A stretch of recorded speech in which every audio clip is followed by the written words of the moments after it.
Hello, everyone, and welcome to episode 479 of the Constructive Criticism Podcast.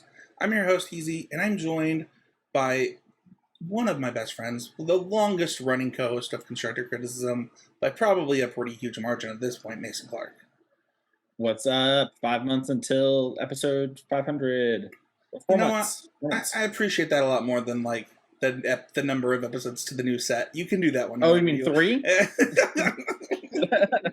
That's 3 is the answer, Spencer. 5 episodes until play boosters. I'll tell you soon. You know, I'm probably pretty close to 500. So, if people are, I want to mention that really quickly because it was a really funny tweet, like just a few minutes before we went live, of Mark Rosewater clarifying, and he's like, "I just want to be clear that nobody at Wizards is trying to kill draft. Nobody at Asmo is trying to kill draft. I was just talking about a trend of sales." I just think it's funny. Magic players will like take one sentence and just like, Hasbro wants to get rid of limited forever.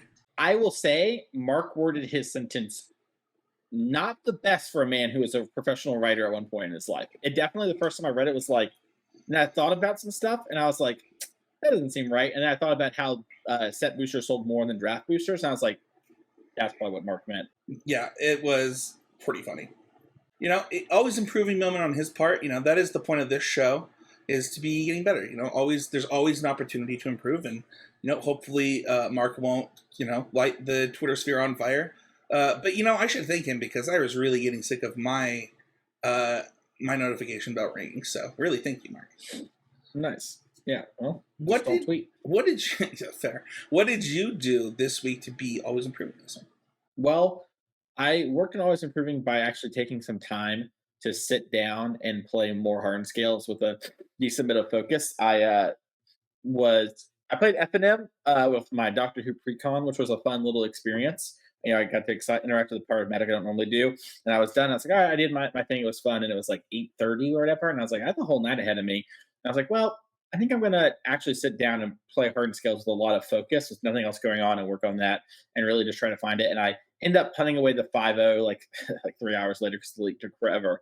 But it was just a good experience to sit there once again and really focus on that and take the time just to think about everything that I can do with the hard scales deck, because we just talk about how, we talk about how you should practice the way you're going to play. And I talk about how hard scales is like brain melting for me personally when I play it. And so to like really give it the full attention, because sometimes what I do with that is to get the experience, I might not give it everything because there was just so much. It's just like, I just need to like experience stuff right now. There's too much for me to process at the moment, or like I'm too tired. And I wasn't very tired. My Friday was busy, but in like short bursts. And so I was kind of relaxed and it was like, okay, let's like give us this energy that I have because it's worth that. So that's awesome. My always improving is a little bit similar. I'm not going to be talking about foils, so if you were expecting that on this podcast, just go to my Twitter. But I did play 5-color Bring to Light Omnath this week at an RCQ, and Mason, I also was finding myself overwhelmed by a deck. That deck is really difficult, and I've played 5-color Yorion in the past, and one of the things that deck did a really good job of doing is like Yorion was like kind of a really good way to shut the door, or as well as like covering your weaknesses in a lot of spots because you just have a 5/4 noodle, right? The deck was really hard in like ways that are a little bit different. Like I've played a lot of 5-color decks in Standard and throughout my time in Magic, but the importance of your sequencing of your lands in this deck, you don't always want to grab your tri-lands. Like you always. So for example, in 5-color or 4-color creativity, you almost always grab a Triumph first, no matter what, just to set up Ren. And in this deck, that's not always true. You might not want to be grabbing a Triumph first because you might be playing in Scam, and they actually are gonna Blood Moon you, and you need to be able to cast your white spells to deal with the Blood Moon, stuff like that. And I don't know, that part was like, okay, so this is happening. I need to be aware of this. There's also just what to grab with Bring to Light is actually a much harder decision than I thought it was going to be. Like, the moments where you're going to grab Verdict or whatever, that's pretty easy. The moments where you're going to grab Omnath and trigger a land drop or whatever, that's pretty easy. But outside of those moments, it's actually a pretty difficult decision to know what to grab and when. And I thought that was pretty interesting and a little bit overwhelming for somebody who had a little too much to drink on Friday night. Yeah, and you haven't been, like you've been preparing for RCQs, but you haven't been playing them as much. So like you haven't been having that experience with like the round timer and everything in the Oh yeah, like you know what I mean? Like yeah. this was my first RCQ of this season. I'm pretty sure. And That sounds right from our conversations at yeah, least. and honestly, like I did go to time once in round one, and that was all that I went to time. But it definitely was like it's not like constantly in your face. Like when you play this deck on MPGO, it's pretty easy to see your timer. You're able to like do things pretty quickly. There's not conversation and banter going back and forth. Like you're just clicking away, and it actually I think is a little bit easier to play that deck online than it is in paper. For one, because people do not know when to concede. It's like wild. You're like I've discarded hand size 3 times. My hand is literally entirely interaction. Like you will not win this game, but they still refuse to give up. So it's really interesting. Yeah, also the shuffling too, right? Like that's kind of Oh the yeah, there's so much shuffling. like I think Magic online and Magic and paper are comparable a lot of the times when it comes to like the time of actions outside of shuffling. You know what I mean? Like stack stuff versus like being able to verbalize. I think it all evens out, but shuffling there's just no instantaneous versus like even if you're quick, 8 9 seconds, it does add up, especially in a written six deck. Yeah, you're gonna shuffle a lot.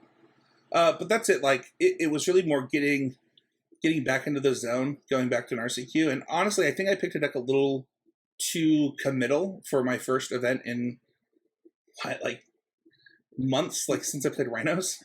Would you say a flowcharty control version of your deck might have been a little easier? Oh, I mean, Blue Eye would have been way easier. that's not even Okay. that's not even I'm just saying, debatable. I try and help my friends out. That's all I'm saying. That's all I'm It's saying. not even debatable.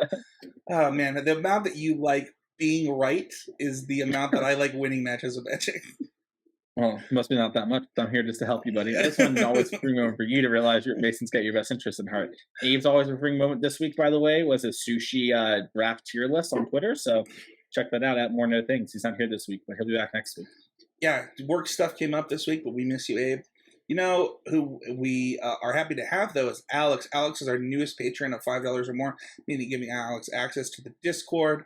Alex, thank you so much. If you want to become a patron, head on over to patreon.com/ccmtg. Just for $1 a month, you get access to this live.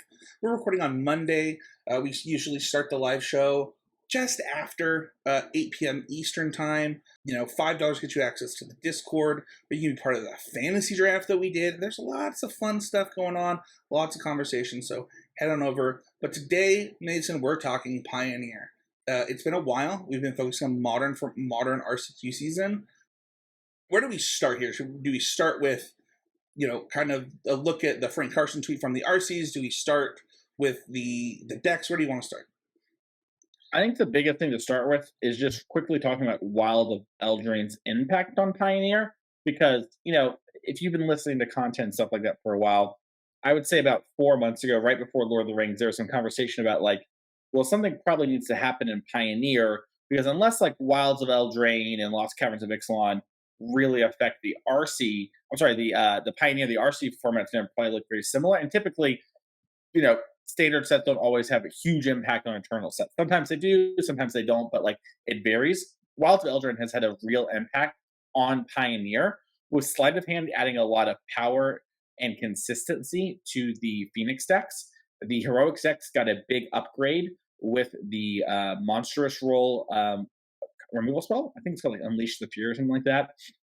And then the Convoke deck also got a big upgrade in both Imodine's Recruiter and Regal Bunnycorn. And so 3 decks that are good against Mono Green all got significant upgrades.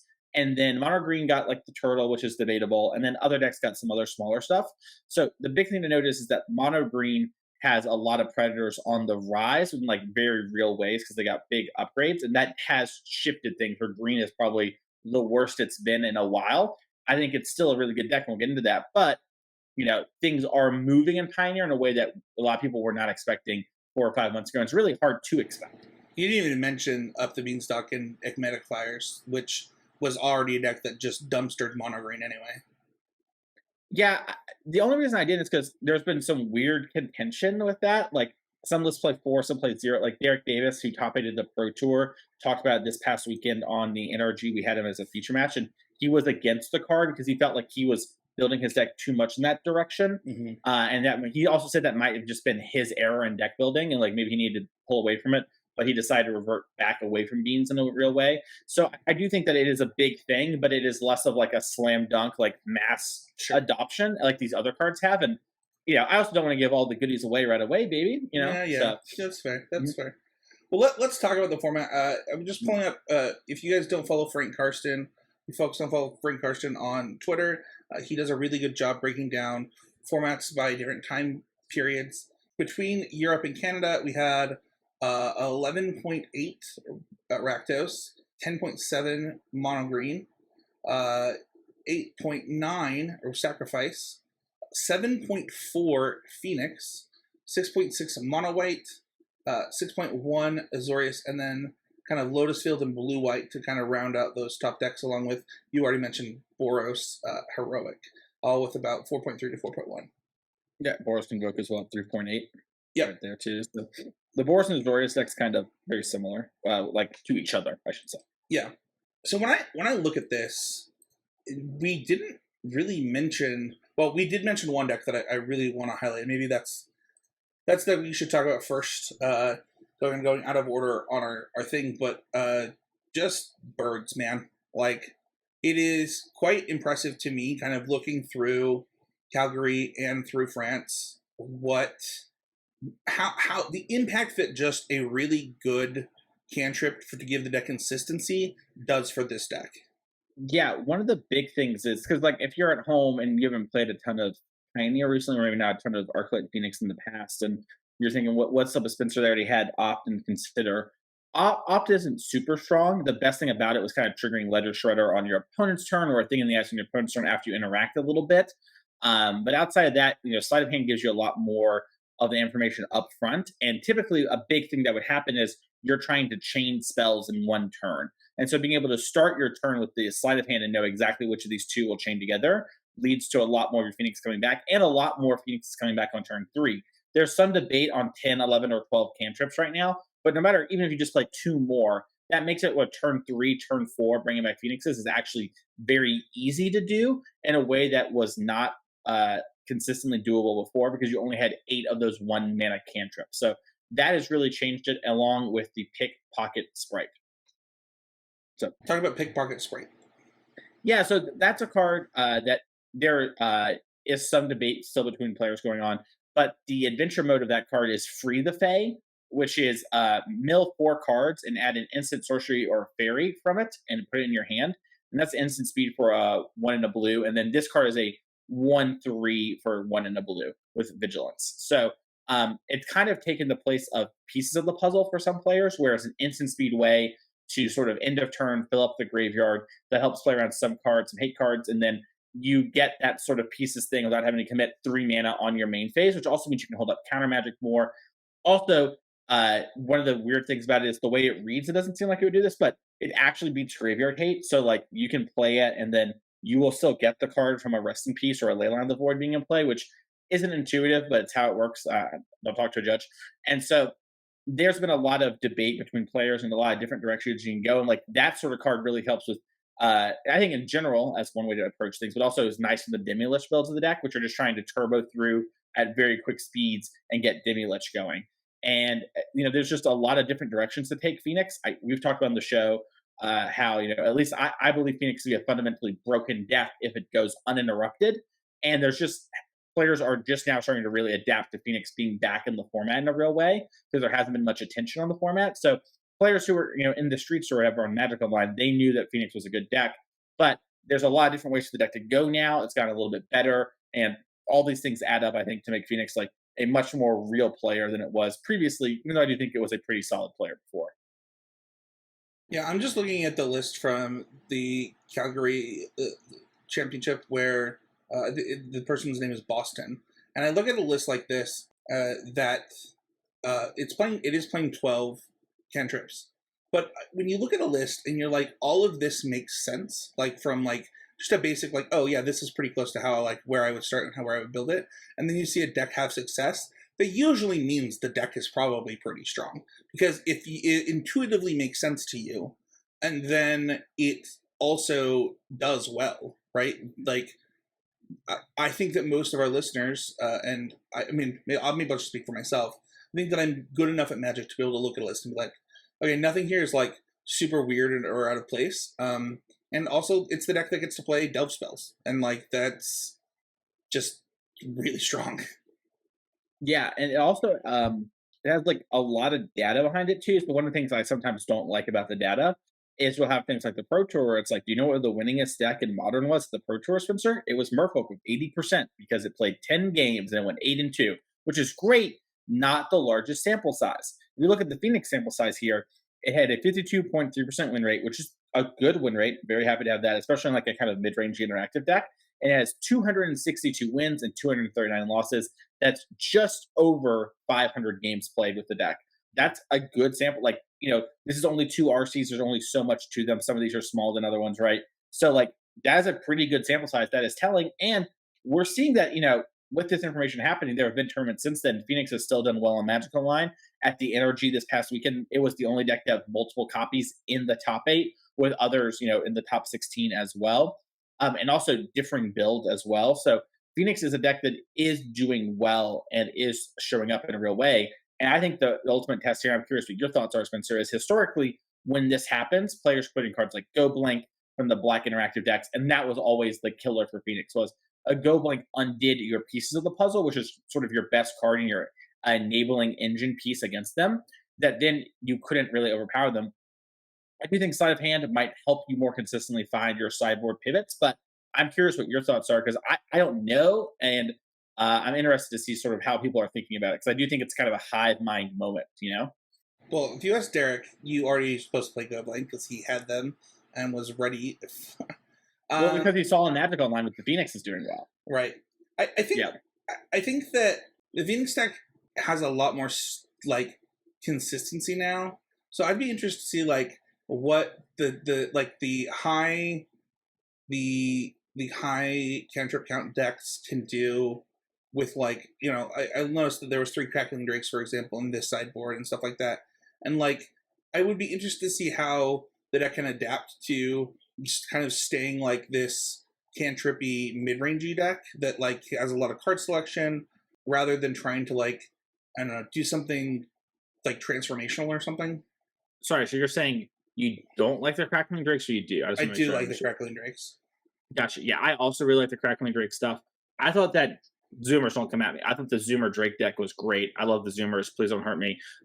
For like a weekend, but was like not a very good deck, like overall. And sleight of hand does fix some of my problems with that of like actually finding the interaction you want, actually serving a plan, and having like extras of that.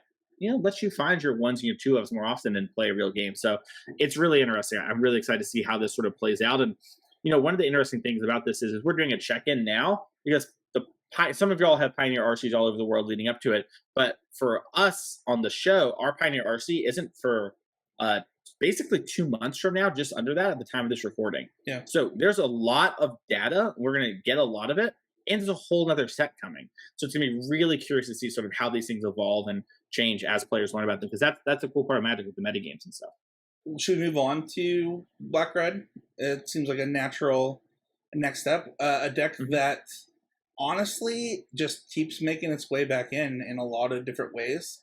This deck has the juice, man. It just constantly figures out a configuration that can attack a metagame, and it doesn't matter if it's Derek Pike or if it's other people. It still finds a way, like a dinosaur to come back.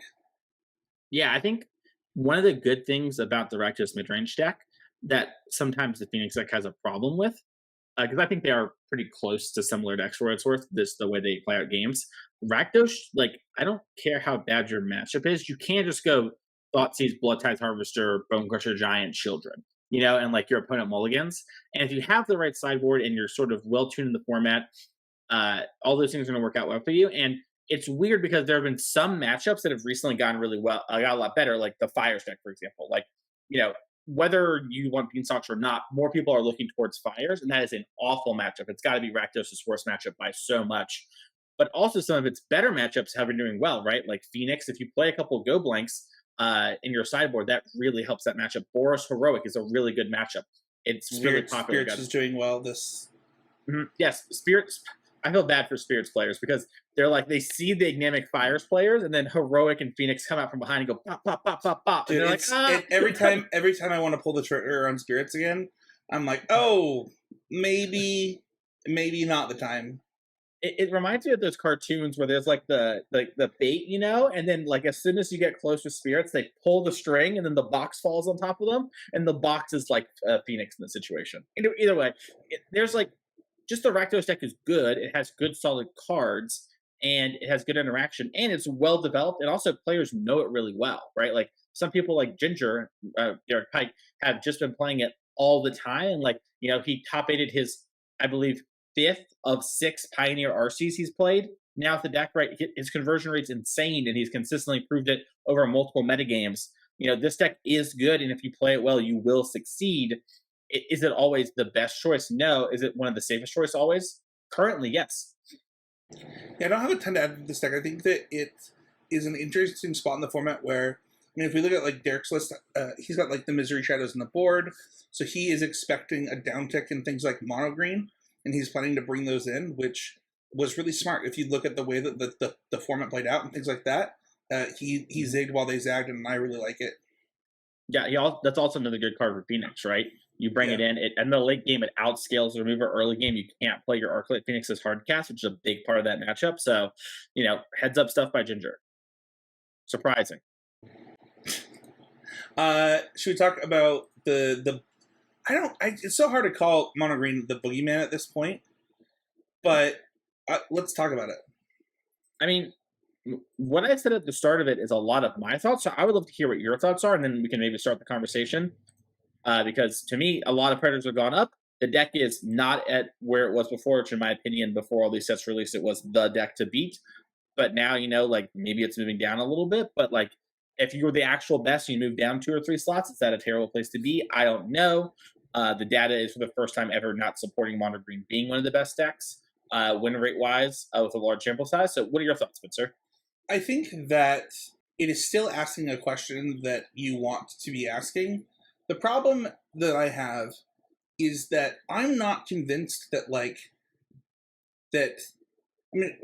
is the data? I need to pull up the this is something I was wondering looking at this. So is it Phoenix versus mono green?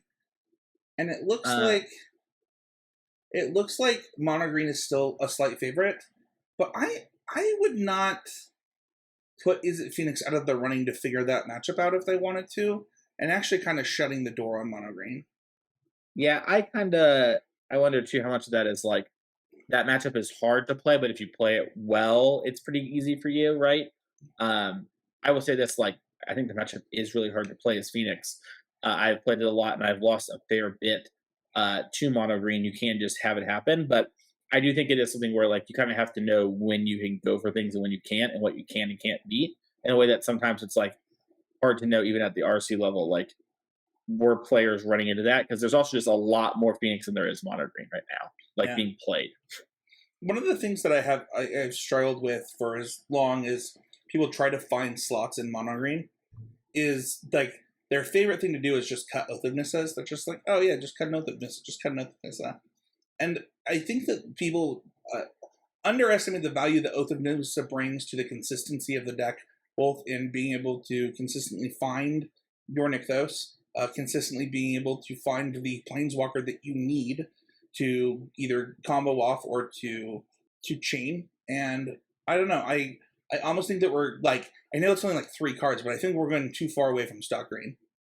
Yeah, I mean, I don't know. I have played some green since the release of Wilds of Eldraine in a paper tournament that I won, like one of those little Apex Gaming, I think they're like 3Ks or whatever. Mm-hmm. And that was post Wild of Eldraine, and I played mono green and I won, and my deck hadn't changed in 7 months. Right.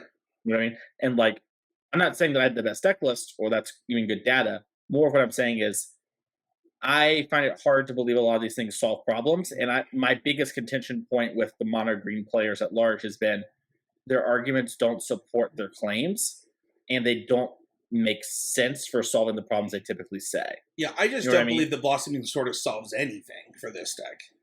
I think it is a good way to have an advantage in the mirror because you find your cityscapes, your storms, and your Nyctoses more because you have more cards that do that, but not if you're cutting Oath of Nissa. You know what I mean? Does that make sense? Like Yes, I'm with yeah, you on. I agree.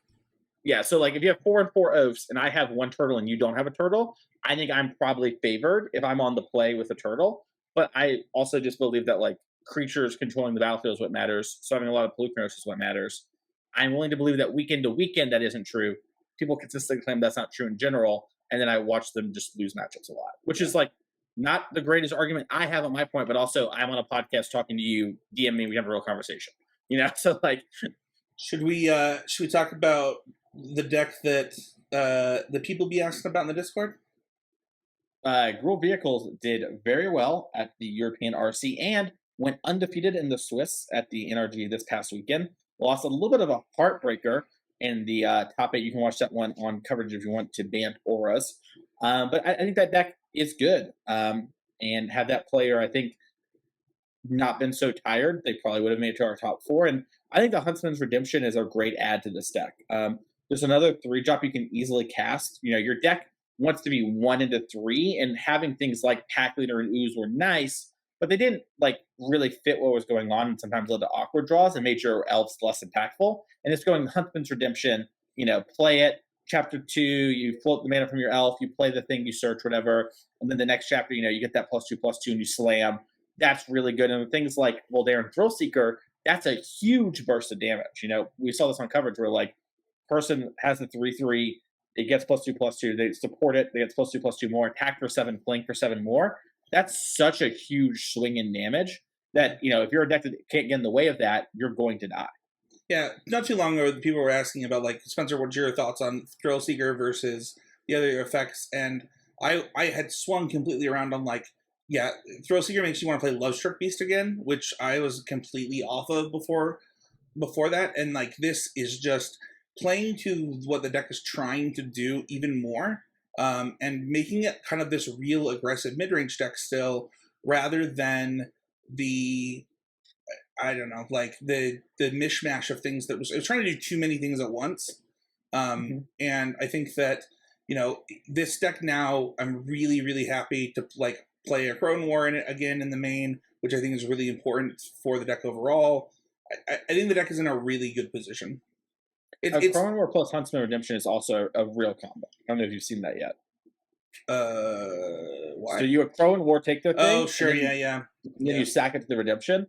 Like it is definitely not why you're playing those two cards, but like It's just it is nice. you would play both those cards. Yeah, now you just like got removal in your deck, which is like huge. Sometimes you know you take their Cronin War, you hit them, they stabilize a little bit, and you can't actually kill them. So Yeah, I think this deck is in a really good position. Also, one of those moments where the mono green gets a little bit lower. People be trying to play things like Enigmatic Fires and stuff like that, where you get to really beat down. There are times you're one of those decks that's happy blocking with your elves, so like those little weenie decks, like not as happy to play against you as they might be other elf decks. So there's a lot going for it.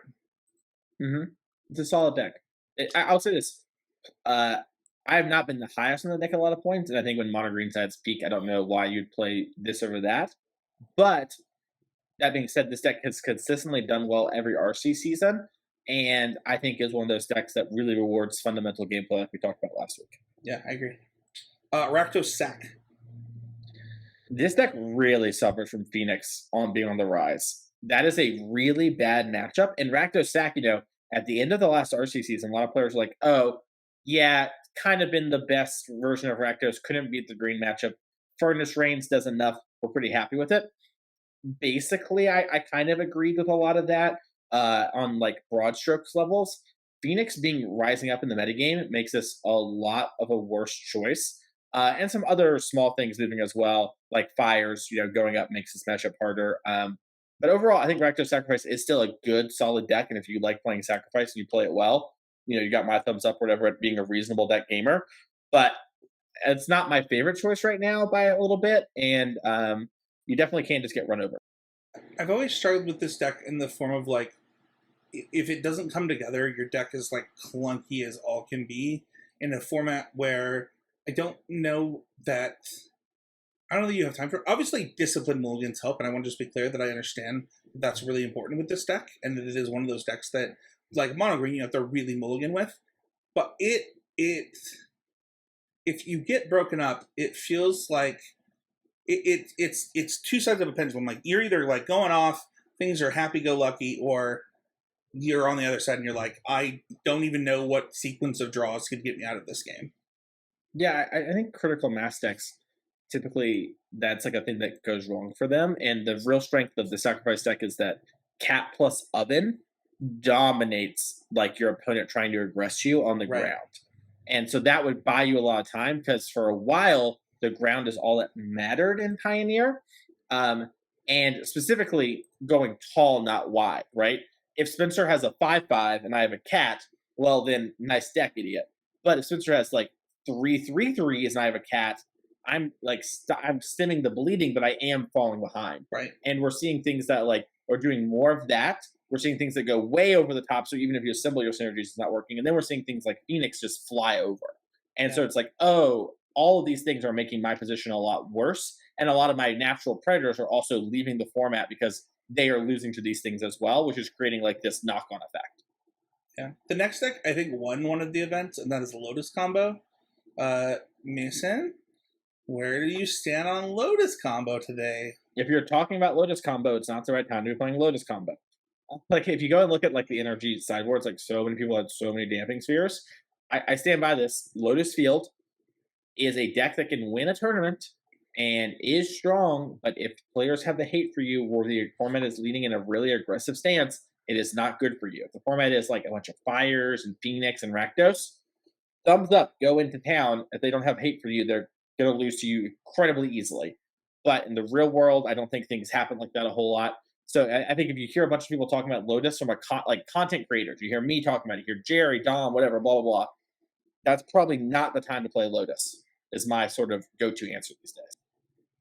Yeah, I wouldn't play this deck. I mean, I typically wouldn't play this deck, but I think the rise in index that can like just turn things sideways and kill you, and like, it's just not the right time. And there are certainly times where I had to bite the bullet, and I was like, oh, I was wrong. Like this deck was good this weekend, but I just like you have to remember that these RCs were weeks ago now as of the time of the recording, and like NRGs have happened. Big side $5,000 side events from the Laughing Dragon events have happened. Like there are big events happening in Pioneer still, and people are still using those to prepare for their upcoming RCs. This is just not one of those.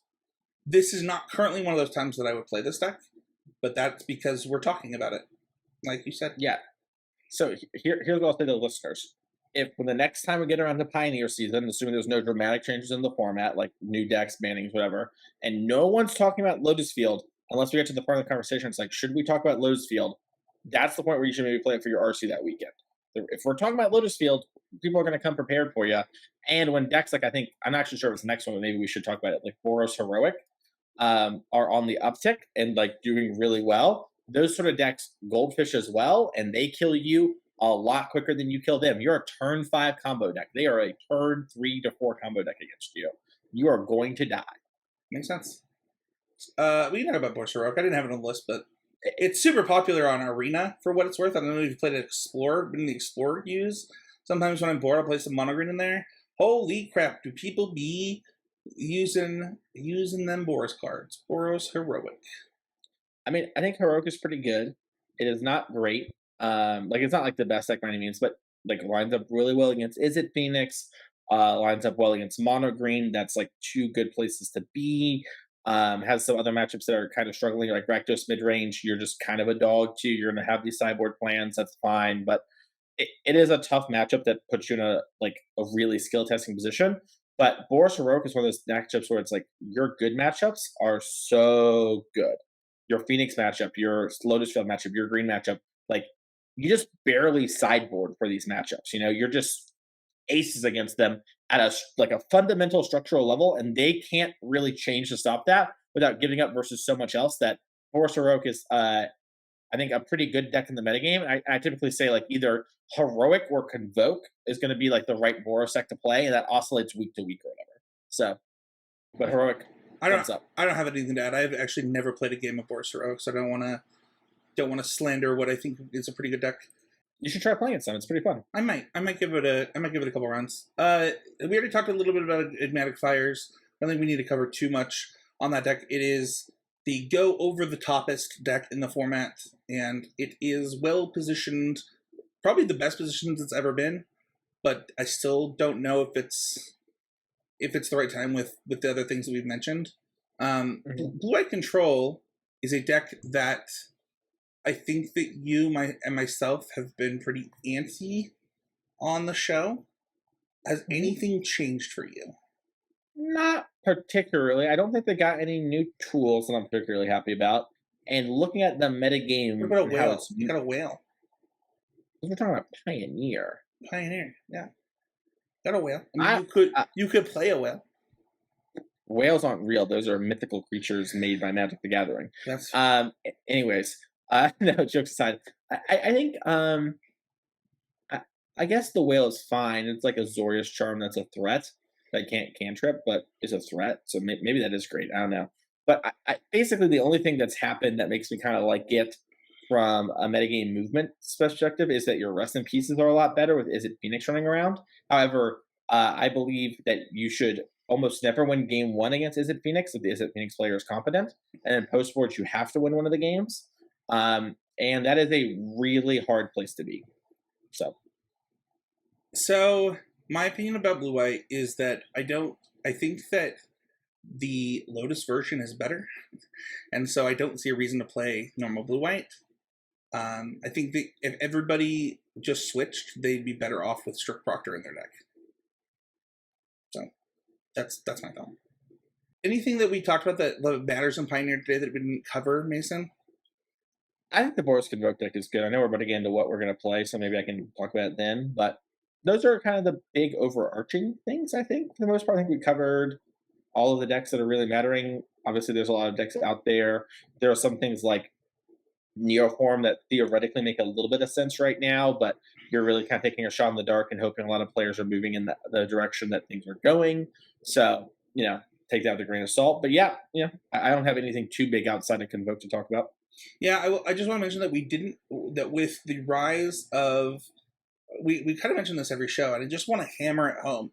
Blue-red cards be good. This time, it was birds. Historically, we've talked about all kinds of different decks, whether it was, the creativity deck, whether it was the Drake's deck, like blue-red cards be the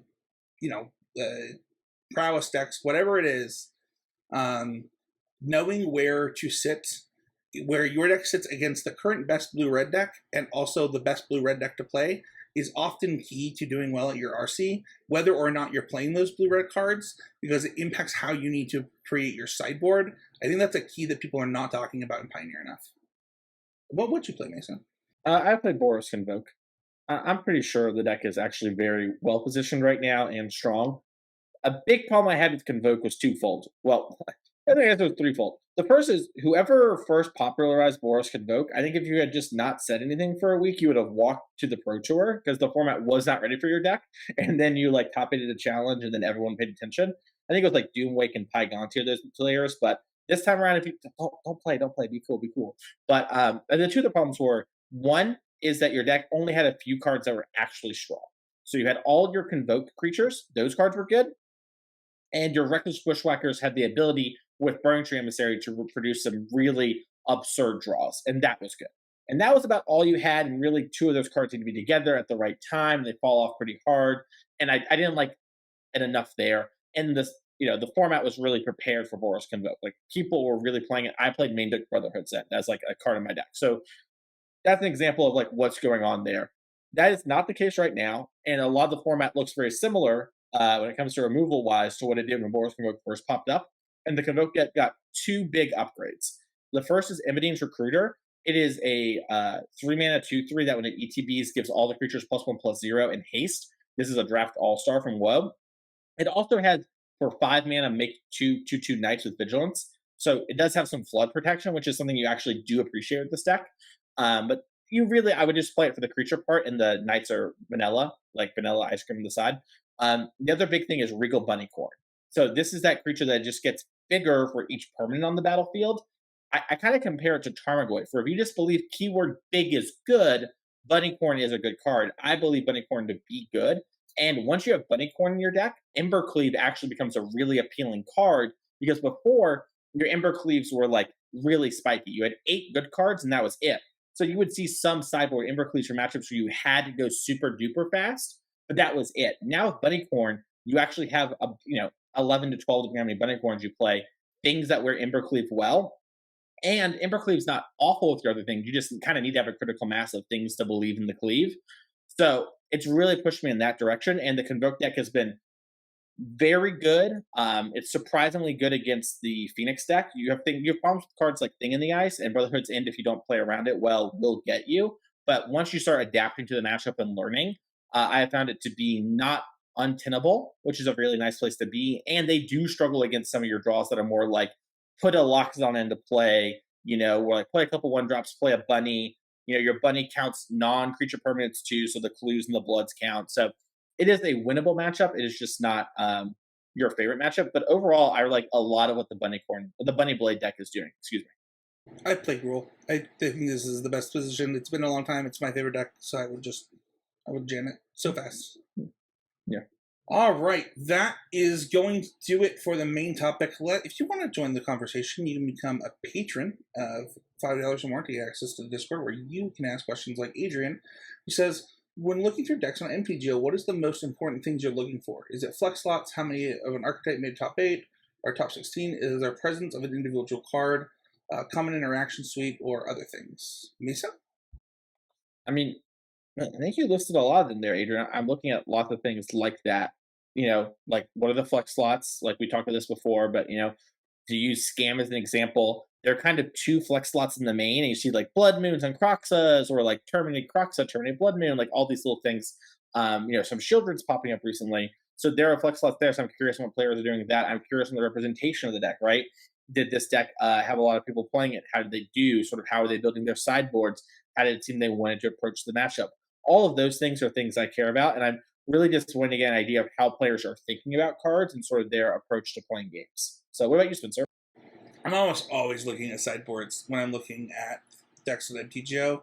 And Mason mentioned like a lot of the reasons why. It helps me understand like what matchups they think are important right now. It helps me understand how they think those matchups should play out, and really understanding like okay, and then talking about it with people. Usually when I'm looking at deck lists, I'm like sending them to either Matt or Quentin or responding to Mason, or there's lots of different people that you can talk to about lists. And when you're sending somebody a list, I think that the things that you talked about, like those conversation starters, will help you understand what you should be looking for more in lists. I know that's not really what you were asking, but that is kind of what I'm looking for, is the things to talk about to help me understand the list and to help me be better at that archetype. YouTube is another way you can join the show. You can leave a comment or a question. This one is from Travi McDowell. I'm going to say Travi McDowell. 19 or 9356 says, I enjoy the great content you guys put out every week. It helps me become a better Magic player. I have a question. I'm trying to get into Pioneer. Is it better for me to pick up one of the known decks in the format, or play a homebrew that I have more fun playing? I think that depends on your goals. Like, if you have a homebrew in Pioneer that you think can win versus some of the things that we've laid out, like the questions that Mono Green asks, the versatility of something like Phoenix or the other blue-red decks, or the Rakdos midrange deck, and then also can combat the aggro of things like a Mono White or Gruul, go for it. Like, play your homebrew. But if you're like trying to learn the ins and outs of the format and like what to expect, I like to try to maybe start with different decks and that are well known, and try to understand the format from the perspective of that archetype. Yeah, I like a lot of what Spencer said there. I really want to hammer home the what are your goals, right? When you ask this question on our competitively slanted Magic the Gathering podcast about strategy and improving, I'm going to assume your goals are winning. But your goals might just be, for right now, I want to learn the format and I just want to go play locals with my friends on Wednesday. Totally valid goal. If you want to do that, go and do that. I think sometimes what I kind of hear in between, where I'm reading between the lines, maybe with this, is like, can I succeed with these sort of decks and do that? And the answer is you probably won't succeed at the highest level with your brew, but you might do pretty well. And like, what do you really want to do? And also, if you just want to play the cards you own for a while and then test and learn other things on the side and figure out what you want to buy, that's also a totally reasonable way to do it. I think so often players think the only way they can learn about decks or engage in learning in a format is by playing those decks, but you can read articles, consume content, read over deck lists, think about how they play, watch others play. Like there's just a lot of things you can do in order to learn about a format. And hopefully today's episode helps you understand and pioneer a little bit more and can help you down that decision point. I love it. If you want to join the conversation, head on over to the Patreon Discord, the public Discord, the ways that we mentioned here, or you can hit us up on Twitter at CCMTG. The rest of the network right now is Drafting Archetypes, a podcast by Sam Black. He goes every week and dives deep into archetypes, and this has been one of his best seasons so far. Highly recommend the show. Like, sub, comment, review. One of the best ways to support the show without putting those dollars into Patreon. Yeah. Mason, where can people find you? Find me on Twitter at Mason E. Clark. Find me at twitch.tv/the Mason Clark. I did some streaming this week actually with the Convoke deck. So that was pretty fun. If you want to go check out those VODs, you can do that. Find me every week at Card Kingdom, writing about something. This week I'm writing about Commander, though. So you probably aren't going to be too interested if you're a podcast listener. Or maybe you are. You can reach out to me for coaching. You can do it on Twitter, like we talked about, which is at Mason Clark, or you can reach out via email. It's masonclark@gmail.com. Put coaching in the description. That way, I know we sent you. And Spencer, where can they find you? Find me at Heezy Media or Heezy Game on Twitter. You can find me Spencer13H basically everywhere else. I have maybe a couple coaching slots left. I appreciate everybody reaching out after last week. But yeah, I'm happy to do that. You can find Abe at More Nothings. And Mason, what did you learn on the show this week? What did I learn on the show this? Spencer, you go first. I'm having a moment. I'm having a crisis. I think that the thing that I learned on the show this week is just the ability for Magic players to adapt quickly. If you look at kind of the energy and its reactionary status to things like the RCs, we live in a way different time of Magic where a few years ago it would take weeks and weeks for paper to catch up to something like these RCs. But I think that that's actually happening a lot faster these days. Yeah, I think that's a really good point. I really like that. I think I have learned, and just in general, that players are really quick to say something is dead when it's not, especially if they don't like it. Anything that moves the needle along that line, and kind of like looking over the data, looking at everyone, taking a big examining preparation for the show. The way it's made out to me about how Mono Green did versus how it actually did. Yeah, where it like still had a top 8 in one of them and like did it okay. Yeah, like it's just totally reasonable when people act like it's just dead. Everyone's going to gun for the top dog, obviously, and so when the top dog moves even a little bit, people care a lot. But I really care about everyone surrounding the throne as well, much like Game of Thrones. You can't be looking only at the Iron Throne. You got to be looking out for Littlefinger. Yeah, you're gonna get poisoned if you do it that way. Well, thank you everybody so much for listening. We will see everybody next week on another episode of Constructed Criticism.